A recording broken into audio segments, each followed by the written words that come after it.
Today we are joined by two of Northern Ireland's most successful social media stars involving both magic and TikTok and bringing them together. They're both brothers and they're taking the world by storm. That is Joel and Ethan Mawhinney, also known as Joel M and Peef. This is the official Young Hunger podcast. My name is Michael Burgess and check this out.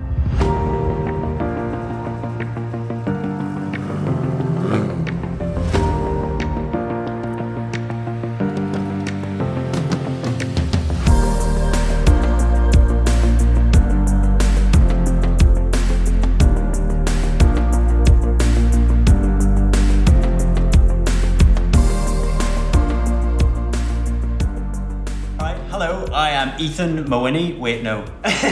You're Ethan Mawhinney. I'm Joel Mawhinney. We are the Mawhinney brothers. We do TikTok videos. I'm a magician. Ethan is a...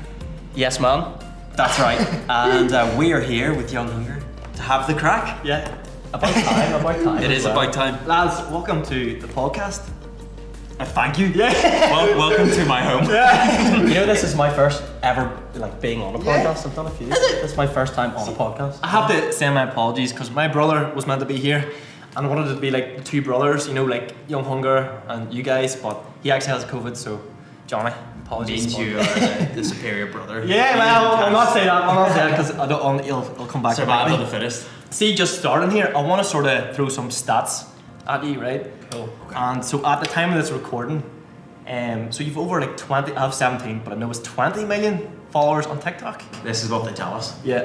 Over 600,000 on Instagram and 2 billion. Yeah. Is that right? 2 billion? Instagram's the one I've been on the longest and it's a pain to grow. Is it? Oh, it's hard. But that's not, like, these are like, for people who don't know, we're like two towns away from each other in Northern Ireland, which is like tiny. And they're small towns. It's that's like a short walk. I know, you literally could. You could. Like in a couple of hours, but does that not, hearing them numbers, does that not make your head like explode, or has it sunk in? I think because we never, you could correct me if I'm wrong, you might feel different, because we never had like one massive video go crazy viral and grew really, really quickly. Yeah. We just kind of adapted to it slowly. We just got used to it number by number. Like we didn't jump up huge. It was slow, so you kind of adapt to it as it goes. Having said that, you do sometimes have to take a step back and go, whoa, it's a lot of people. But I mean, I think it's living in Northern Ireland is good because I don't think it's like if we were in LA or in London where it's a massive big like influencer lifestyle. So we can just go about like normal for the most part and not really feel a massive difference from before it happened to afterwards, with the exception of some things. But we've been at it for so long as well. Like we've been you were 6. No, I was 6. You were about 8. Yeah. And he was lighting me on fire, and we've always been doing videos. It's just now there's an audience there, so it doesn't really faze us. So we you're just doing like keep the same videos. type of thing, but like, you know, Just people see it now. people see it now. Yeah. plus that we've kept the same friends. We sort of live in the same country, eat the same. Like it's all very, very similar. The only big difference is just getting recognised by people. But that, even then, to be fair, that's now been happening for enough time where it's kind of just normal now. How does it feel doing what you're doing the magic and you're doing the TikTok? So how does it feel doing what you're doing, but like together? Oh, it's the best. I always say this: life would suck if it wasn't for Ethan. It's brilliant. Do you know what it is? There's two sides to it. It's great because when things aren't going well or whatever, you have someone. And it's different when it's family. I know a lot of people that don't get on with their brothers. We do. We always have. But it's also great whenever you have wins. And like if you work hard, you do get your wins. Yeah. Whenever you have a win with a brother who's also your best friend, you can't beat that. You can share that. Yeah. So these are like brothers. These are similar size. Yeah. Unreal style, as you can tell. He's a bit stronger. Do you wear each other's clothes, or? Look, I won't lie.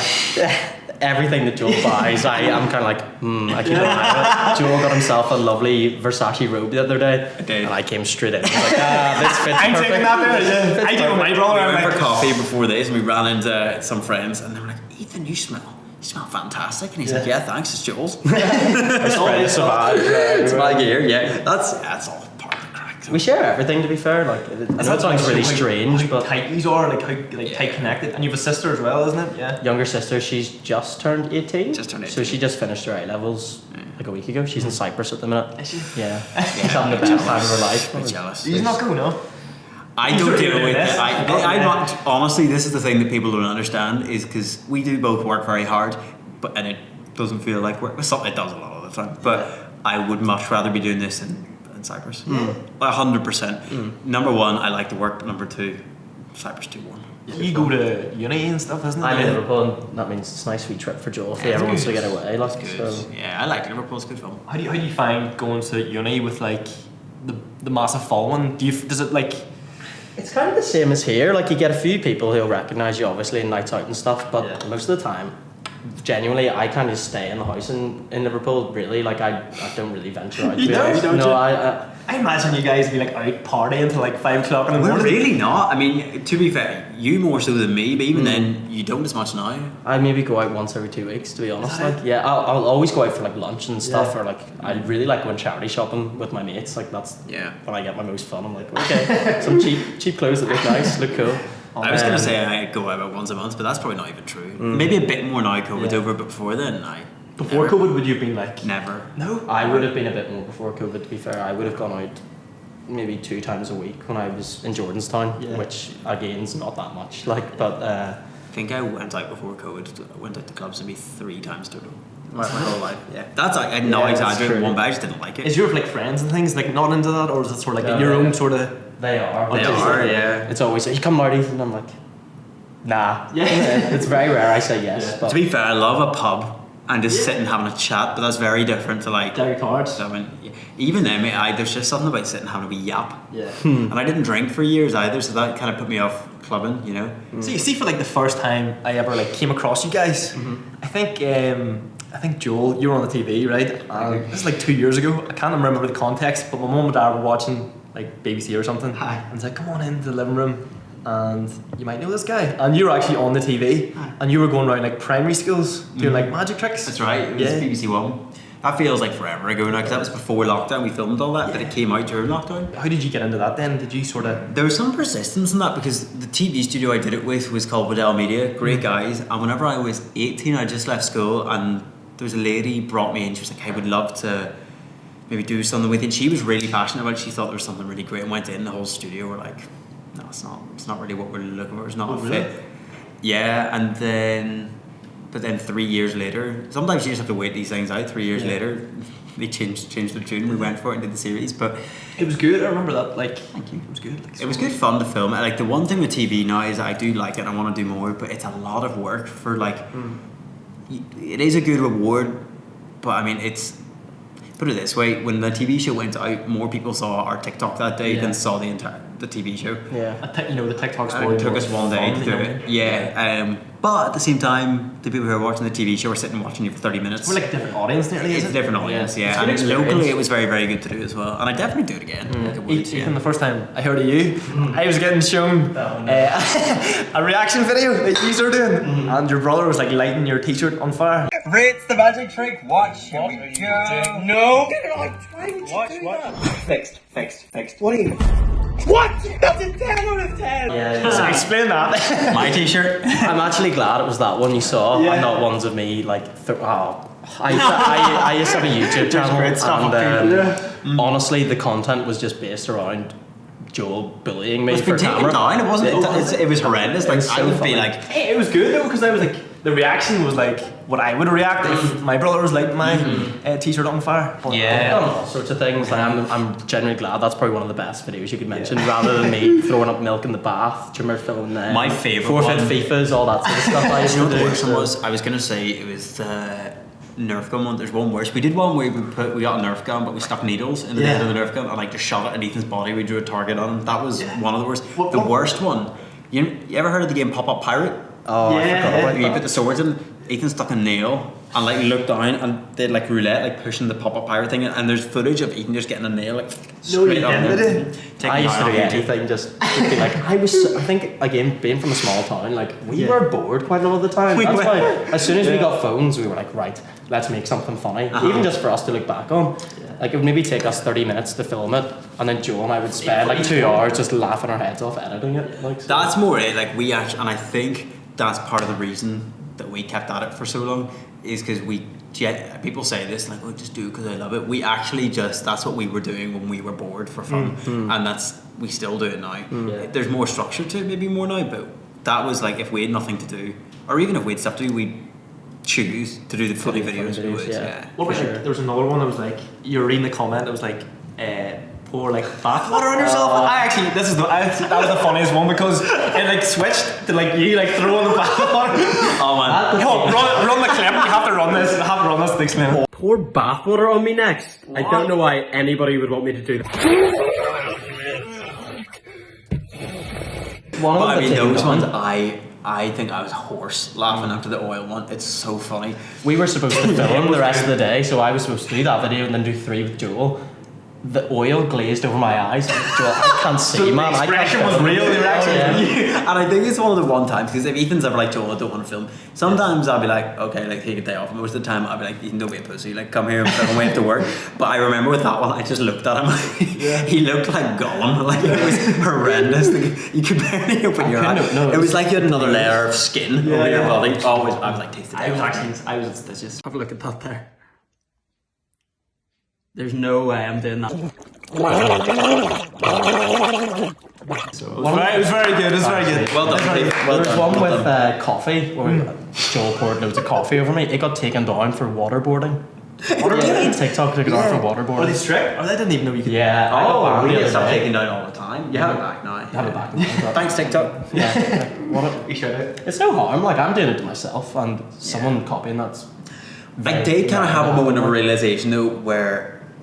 So we had a video taken down. It was basically I wrapped batteries in aluminium foil and put it up my sleeve, and then tapped Ethan. That gives Ethan an electric shock. An electric shock. That's hard to say. Mm-hmm. And the truth is that doesn't give you an electric shock. There's a magic trick I'm doing to give him the shock, but it was kind of like a pseudo method.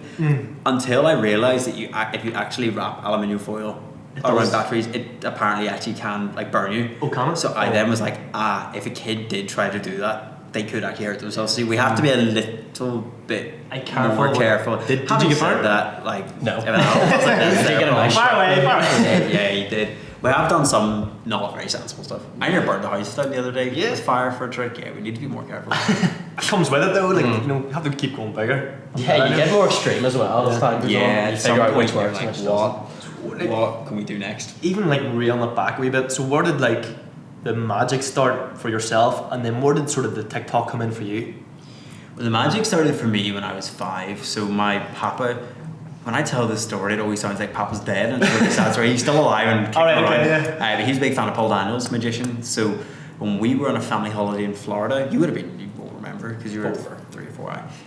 There was a magic shop. And you're 22.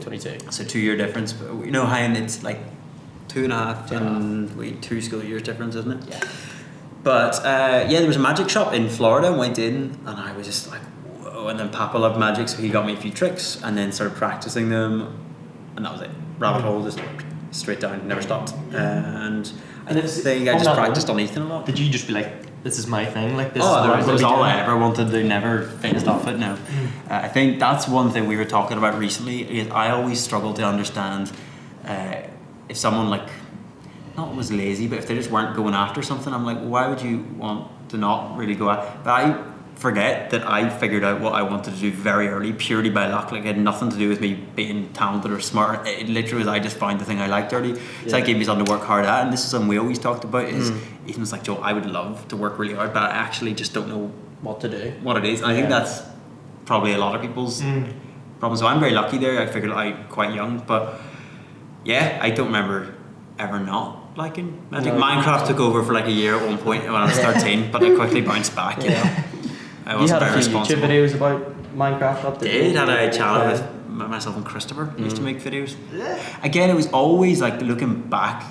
It was always magic, and like making videos were always the things I did. Or even like when I was 13, I used to edit videos for like the church and stuff. Or there was always filming something, so the two just kind of went hand in hand. And then I started a YouTube channel when I was 11 for magic, and I think I got that up to like 125 subscribers across like 4 years. So then, and then Instagram again like took us a long time to build it up. It's like 10 years before I had 5,000 people following. So it was a long time. There was a while whenever Joel was getting more and more Instagram followers, and he had his account on private.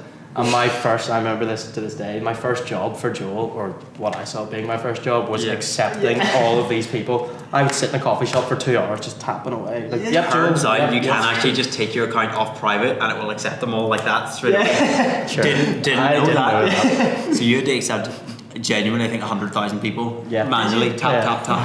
Hey, that's actually a pretty cool job for both of you. Incredible finger strength.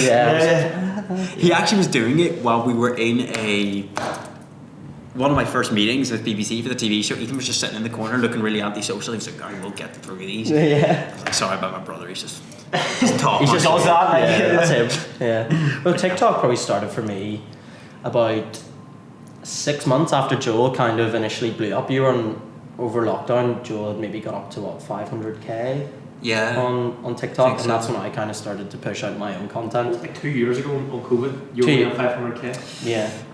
Maybe more. I was on 400k when COVID started because I remember I did a talk around at the SSC Arena for like a video conference, and I was like, this is my strategy I used to get to 400k, and if you do it you could get the same. And then I just used that same thing and built it up to 1 million from there, and we still use the same exact format. So in the last like 2 years you went from like 500,000 to like 16 or 17 million? Yeah. What? It's Crazy. fast. The jump happened very fast, but again, what's the phrase you always say, like overnight success or something? Oh yeah, it's like you work 23 years to be an overnight success. There you go. Like it was always. It's not my phrase. Someone else said that, but it's true.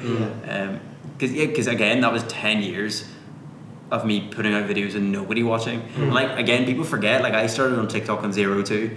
Like there was a moment where I went and logged into the app and it was 0, 0, 0. Like you start from the same place, and it took like TikTok grew the fastest out of all of them, but it still took a year to get the first 100,000 people, and then it took another year to get to 400,000, and then it's a compound effect. It just snowballs. Yeah, It snowballs. If you overnight, like you were saying, that's crazy. Well, I jumped from 1 million to 2 million in a month, and that was. But again, it's a social proof thing. Like when people log onto your account, they see you already have 1 million. Yeah. They're more likely then to follow and join yeah. along, and the people are more likely to follow once you've got 10 than when you've got 2. So it builds slowly, but it's getting past that first threshold is hard. So. Or hard if you see it that way. I don't know. I found it quite hard. It's such it's like a trendy thing. Like magic's so different because like there's no one really do it here like properly. Not here. No, that's another thing that I just got lucky with in that there's some amazing magicians here. Not many of them are on social. I think I'm pretty much the only one that goes really hard on social media here, magic wise. At least. The way I do it. Do you ever have a go at the magic like yourself? Honestly, mate, I can't do a thing. Like Joel will teach me a trick and I'll have it perfect for 2 days and then I forget. I'm like the window. Or do you ever look at the book? You have a book in Hollywood as well, don't you? Yeah. Funny enough, you know I don't even have a copy of it because I've given all my copies away. I don't have a copy, so I must get one. Yeah, you probably should have. I mean, learning that. I think there's like looking at it after a while. It is a good thing to have on nights out. Like there was maybe a few weeks ago, it was a rare night we were actually out, and a lot of my old schoolmates were there, and Joel was out with me. And I think he got pestered for like an hour and a half of these guys trying to show Joel tricks as well. It was kind of funny. It was How do you good find crack. that? Like, how do you find people come up to you? Like, do you get that off like over here or not really? I used to say on podcasts like, no, I don't play Humble, but like it's now, it is a lot now. Yeah. But not in like I don't want to deal with it. Like people are so nice, really nice. I've yet to have like a really, really bad fan encounter like most people, because TikTok fame's a nice sort of fame where you're not like an A-lister, so people just can chat away to you. They're not really younger kids will like go shy, not saying this or whatever, but for the most part people just have a chat with you. Even like a year and a half ago, if we were out, people would just come up to us and start taking the piss. They're like, haha, you do this, you do that, and we're like, yeah, we do. And then after about 15 minutes, if they're still around, they start being really nice. It's really strange. Yeah, it is. Like a year before, yeah, you know, but it then turns they into actually are like, oh, I do follow you, and I do like your stuff. Can I get a photo? And you're like, it's nearly like a jealousy thing. Yeah, really, is yeah. it? Yeah, a little bit maybe. Again, my experience is that most people have always been very nice, but I think that's because people like magic. What was it like going through school? I'm guessing, you know, from going from like 6 years old. Like, were you like the magic guy? Were you like the cool guy? Or were you like the? I don't know, because like I think you've probably changed your own memories looking back. My memory of school is that I wasn't the most popular, but I certainly wasn't unpopular either, because I just happened to do tricks. I think people liked me for the magic. I got a little bit of grief for doing it, but not much. There were 1 or 2 characters maybe that gave me some, but not It's just much. so different. I was friends with like some of the rugby ones, which meant that like people didn't really take this too much because they were the big fellas, so it was okay. But school was grand. Yeah, I didn't hate school, but I was happy to be gone. I wasn't for you nearly, was it? It's like you knew like. No, the last 2 years I was like, this is stupid, because I knew that I was going to go on and I do at least that. give this a whack, and I wasn't going to need uni for that. So I had sitting doing A levels. I was like, what am I doing this Yeah. for? My whole mentality was like, you need a backup plan. I was like, I'll just go work in Starbucks. You don't need a degree to do that. To then just keep trying. Yeah. And if you try for long enough, you're going to have some success. Yeah. You know, you might not become like a multi-millionaire doing it, but I'd at least be able to pay bills doing the magic. Because I already was making money in school doing magic.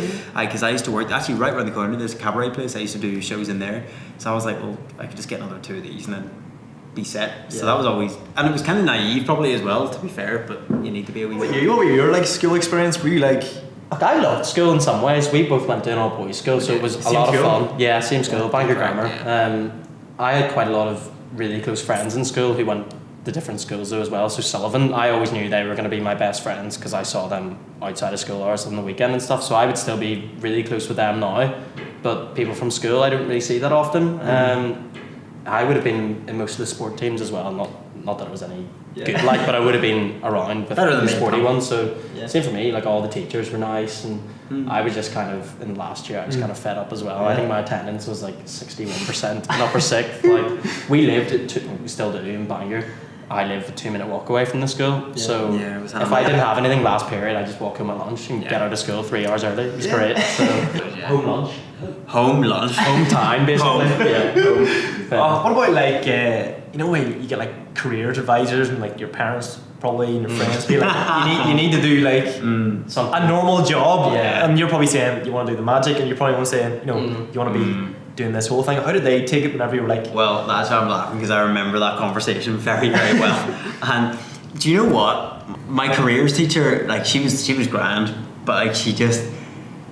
Lovely person, but you do have to remember that her experience of life was went to school, and nothing outside of that. So like I maybe was just always a bit cynical. I was like, I'm not taking advice from you on this. That seems really stupid. I'd rather take advice, because I did work experience with a really successful magician. I was like, I'm going to take advice from him because that's what I want to do. So I'm not going to listen to a teacher. That sounds really arrogant, but I think it's common sense.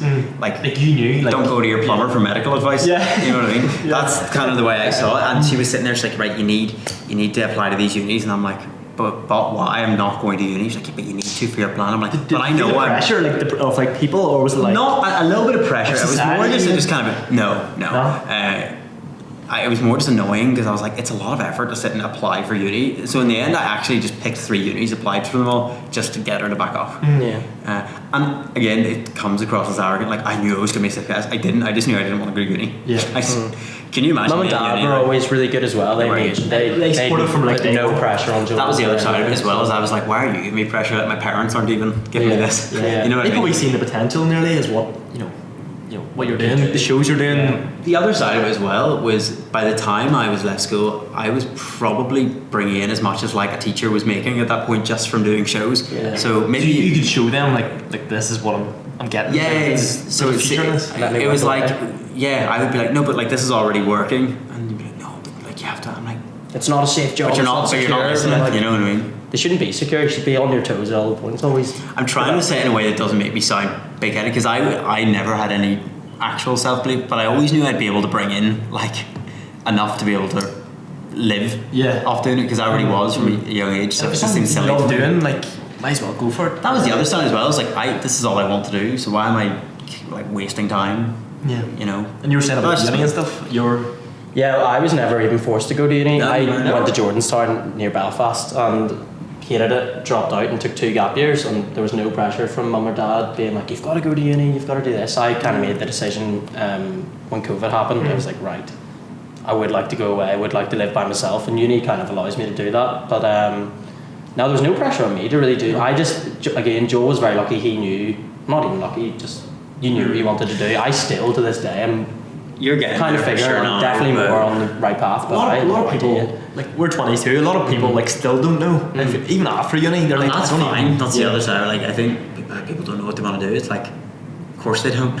Like really, when you leave, like by the time you're 23, even you're not 23, you're only 5 really, because you've this whole life you just had to do. You're told it's only by the time you're 23 you've had 5 years to figure it out.